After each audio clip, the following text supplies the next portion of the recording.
What's the best way to become an herbalist for free? Can you learn everything you need to know about herbs, about herbalism, about health for free? In this video, we're going to talk about what it takes to become an herbalist. As someone who's been working as a professional clinical herbalist for over 12 years, I'll share the struggles I've had in my career, how much money I've invested in becoming more proficient. I'll share resources and tips on where you can learn for free or for little money. A comment I read often, like on ads and posts where people are selling their courses on herbalism, is just Google it. The internet will tell you everything you need to know about herbs for free. Don't pay to learn about herbs. Something that is universal to every herbalist I know and required in every career path is education, continuing education, self-study. If you want to improve your skills, get better at anything, you have to keep learning.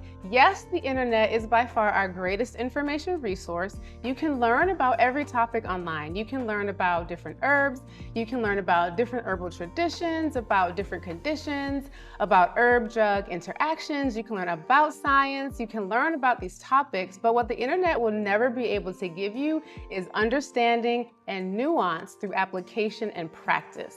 So let's back up for a second and really think through this question. Can I become an herbalist for free?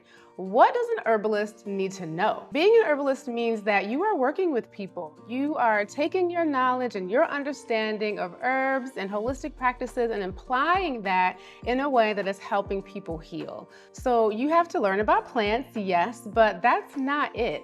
You have to know a lot about what it takes to heal. Contextualize our work. If someone is struggling with an autoimmune condition and you only know some plants that possess anti-inflammatory properties, which is very general, by the way, that's one-dimensional and it won't get you very far. What is the experience of this person? What is their constitution, their emotional temperament? What is their diet, their lifestyle, their mindset? What are the things that are contributing to this autoimmune condition thriving? What's their stress level? What is the autoimmune condition? What causes it? How long have they experienced it? What are their symptoms? What medications are they on? What treatments have they undergone? What have they tried? These are just some of the questions that need to be explored. Learning about plants is like half the journey and an extensive one at best. The other half is learning the sciences, anatomy, biology, chemistry, physiology, psychology, nutrition, and any other holistic modalities that you would like to incorporate into your herbal practice. You do also need some understanding of modern medicine because that is our predominant medical system. According to Georgetown University, more than 131 million people, 66% of all adults in the United States, that's not even including the children, are using prescription drugs. So again, if you're an herbalist, you're helping people improve their health primarily with plant medicine, but you cannot completely ignore the likelihood that people you will support, whether in a clinical setting, through consultations, or with your teachings and products, they will also be on pharmaceuticals. And you need to understand the methodologies of physicians. It's not going to be everyone's health goal to just get off of their drugs. So you must know how are you going to work with those people who are taking them. There are many, many paths to becoming an herbalist. People enroll in comprehensive programs like ours, Herbal Medicine for the Soul. Enrollment is open now, by the way, if you want to join our community. There are herbal schools and even university programs, though I would really encourage people to explore herbalist-run programs over large university programs. People also apprentice under folks, or the information is shared and passed down through our lineage. And many people on this path proclaim that they are self-taught. I completely and emphatically disagree with that idea. No one is self-taught anything. The only folks who can rightfully say they were self-taught herbalists are our predecessors, our ancestors, indigenous folks from every continent who literally learned from the plants because there wasn't the internet, there wasn't a book, there wasn't a class, there was observation and interaction and listening to the teachings and the wisdom of the plants and watching the animals and the growth patterns. These are activities that you need to be doing too in your own herbal practice. But the first ones are the only ones who were self-taught. Everyone else has been learning from other people because our lives are relational. The internet, again, is our biggest information resource, but who put the information on the internet? People. Books. You can absolutely check out books from the library for free and read them, but whose understanding are you reading in the books? Another person's. You are going to learn from other people one way or another, so the idea of self-taught is actually insulting to the people who contribute to the body of work in this industry. And it erases our teachers. It erases indigenous and ancestral wisdom when people say, I'm self-taught. It's not true. So no matter the path you choose, it is going to require investment. You are going to invest money. Not including, my bachelor's degree from Spelman College or my master's degree from Columbia University. I have spent at least $15,000 additional dollars on my herbal education throughout the years. I'm not including in that number books or equipment or plants.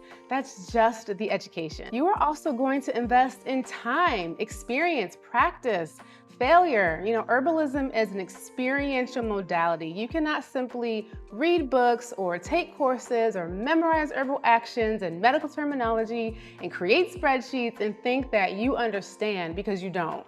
Without your hands in the plants, without actually feeling what herbal energetics mean, like what does astringency feel like in your body? What does drying feel like in your body? What does warming and stimulating and moistening feel like in your body? A textbook can't answer that for you. So without the synthesis of the information that you're consuming and coming up with your own ideas and formulations and strategies and working with people and messing up because you have no idea what you're doing, if you don't apply the information, then you're not learning and you're certainly not becoming an herbalist. I don't care how many books are in your library. I don't care how many courses you've enrolled in. I don't care how many certificates you've collected. Application and experience are what build understanding and competence. Now take everything I've talked about under consideration and ask yourself the question again, can I become an herbalist for free? Sure, yes, everything is possible. What I want you to think about though is your intent. Think about, why are you asking this specific question? Is it because you know this is your path, your calling, your passion, but right now you have limited resources? We'll address that.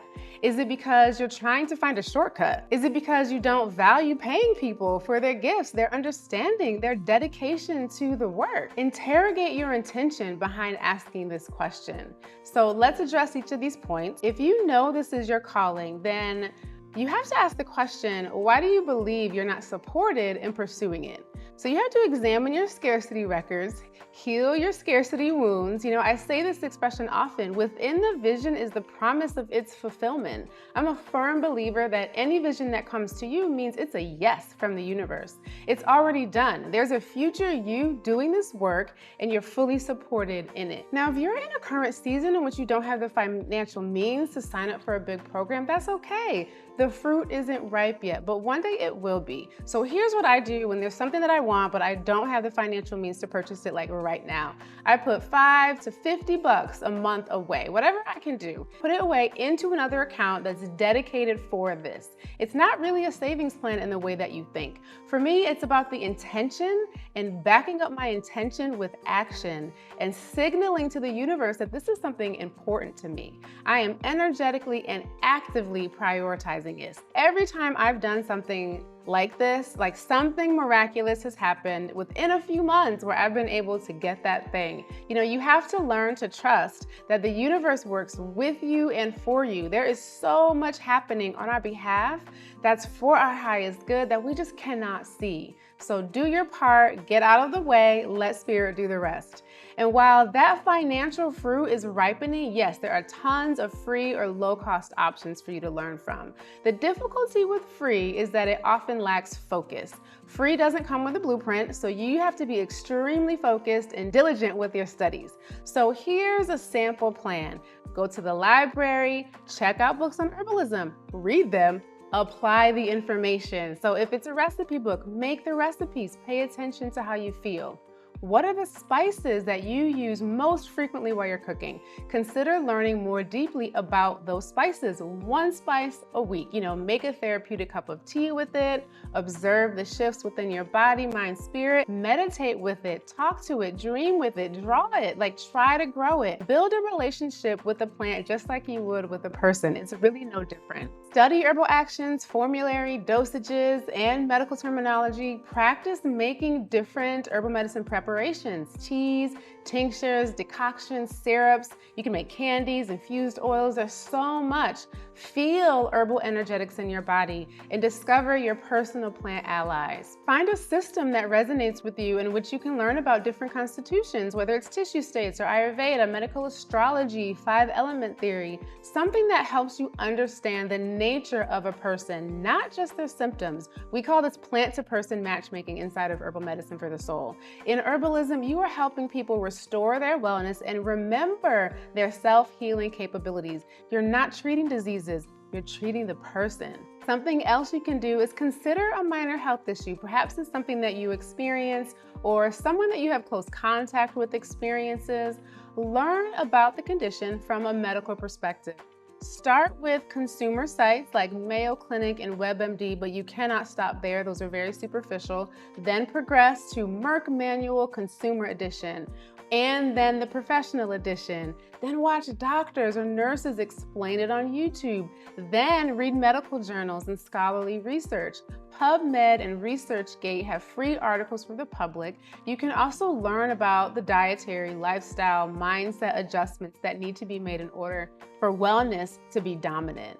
And start to build a formula. So from your herbal reading, develop a list of plants that may be supportive and try them individually yourself. Get to know these plants. Notice the shifts, document your observations, and gradually build a formula and a holistic protocol.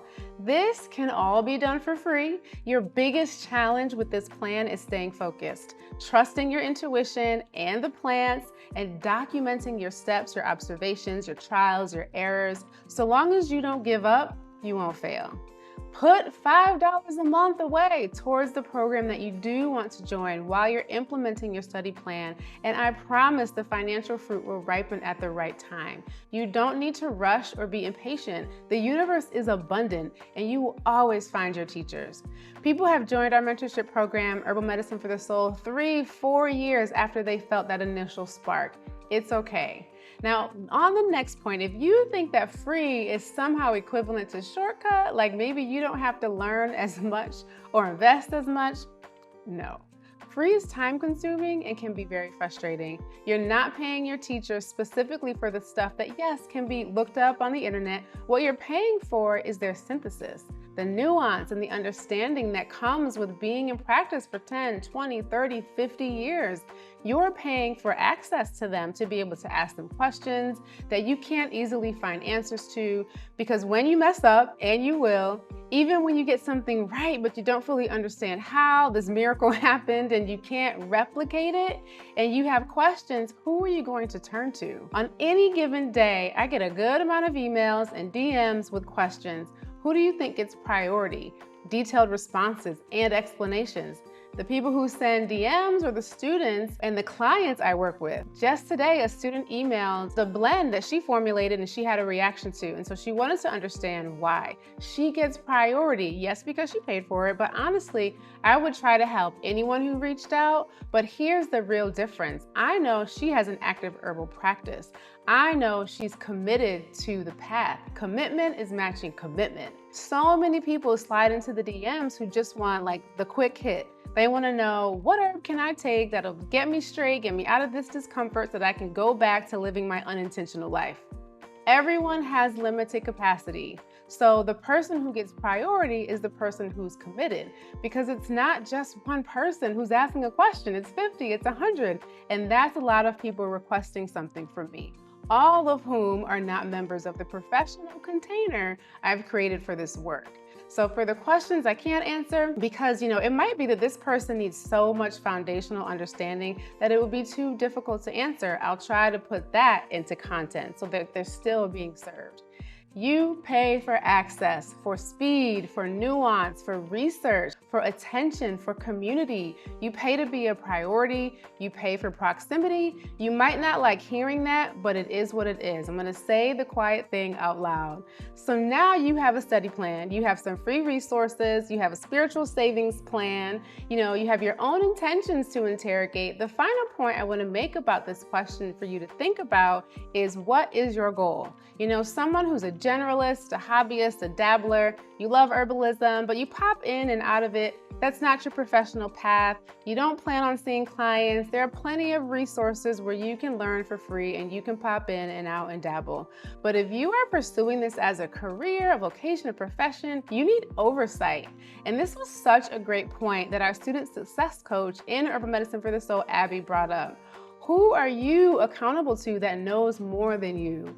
Who checks your work? Who looks at your cases? Who can provide insight because they simply just have more experience than you? Who tells you, don't do that, don't say that, it's incorrect, or make this adjustment? Who can you explain your logic to? Or who can question your logic? Who can you bounce ideas off of?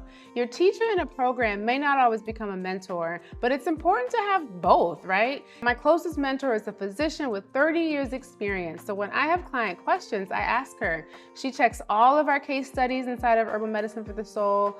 All of the medical professionals inside of Herbal Medicine for the Soul too, they chime in and contribute their expertise. So we want that. While I'm more versed in plants, they are the ones who work in a medical setting every single day. So we work together. My mentor, she looks at our posts that we write. She looks at our YouTube content if it's about a medical condition. Our first job is to do no harm, and we're always learning. So we need people around us who know more than we do. Sometimes you have to pay for that. Sometimes you can cultivate those types of relationships. Either way, you're investing. Check out our video on herbal certification. Be sure to like and subscribe, hit the bell so you can be notified next time we release a video.